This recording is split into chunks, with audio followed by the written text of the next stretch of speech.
So the next time you guys are at the gym, check out those big exercise balls. I'll put a photo of one right over there. One of those. Grab it, use it. One of my favorite exercises to prescribe for the gym bros and people that have forward shoulders and shoulder impingements is a shoulder blade pinching or retraction exercise where you're bringing your shoulder blades together.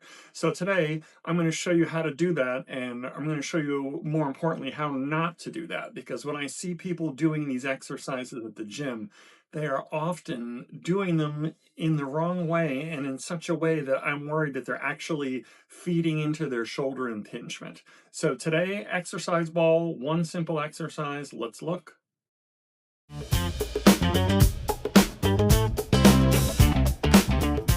So when we put you face down over an exercise ball, what we're doing is we are working on pinching your shoulder blades together, bringing them into an adducted position. And I'll show you a little photo here. That type of exercise is perfect for this type of person whose shoulder blades are too abducted or out to the side. So I'm going to show you a little video here of me kind of doing this exercise. And first, I'm going to show you how not to do it. Now, the one thing that I see people do all the time with this is when they try to pinch their shoulder blades together, they kind of drive it through their hands. And what they end up doing is when they're pinching their shoulder blades together, they flip their hands up way up towards the ceiling. And it looks painful to me, and it definitely can be, because when you bring your hands all the way up past the plane of your body, like here in this video, it takes the head of your humerus and it throws it forward. And for a lot of people that have shoulder impingements, one of the other secondary problems that we see, in addition to the shoulder blades being too abducted out to the side, second problem we see is that the head of the humerus, the head of this bone right here, kind of dives forward. And that is a 1-2 punch that leads to impingement.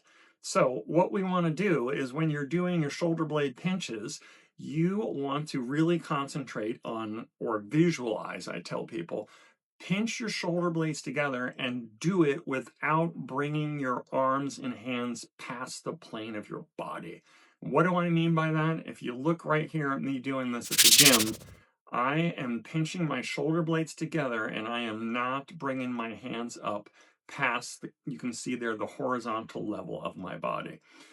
This, by the way, may take some training for you to get used to. It took me upwards of a month to get to the point of being able to do this consistently. So don't be super frustrated with this. It's not easy to right off the bat train your shoulder blades in an against gravity position like that. And I'm typically going to recommend doing 3 sets of 15 of this and trying to hold that adducted or that pinched position for 3 seconds, 15 repetitions, 3 sets of 15, and try to get that done 2 or 3 times a week. And like I said, you got to be patient with this. You're going to be frustrated, but it is well worth your time. And as a little side note, you may not want to start with this exercise if you're just starting to train your shoulder blades. Another video I did a while back, I'll put it at the end in the links.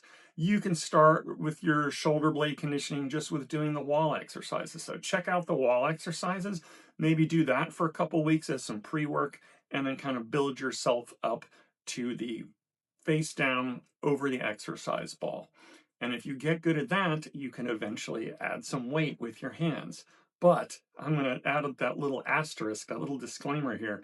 You do not need a lot of weight at all to do this exercise, because when your arms are out to the side like this and you're face down, that is a long lever arm. So your muscles have to generate a considerable amount of torque to pull your shoulder blades into that together or pinch position.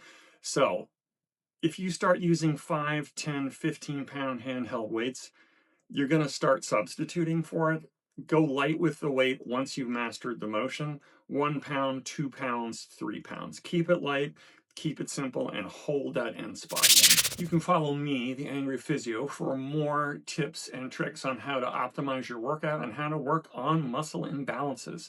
And my goal is for you guys to be able to work out pain-free and effectively.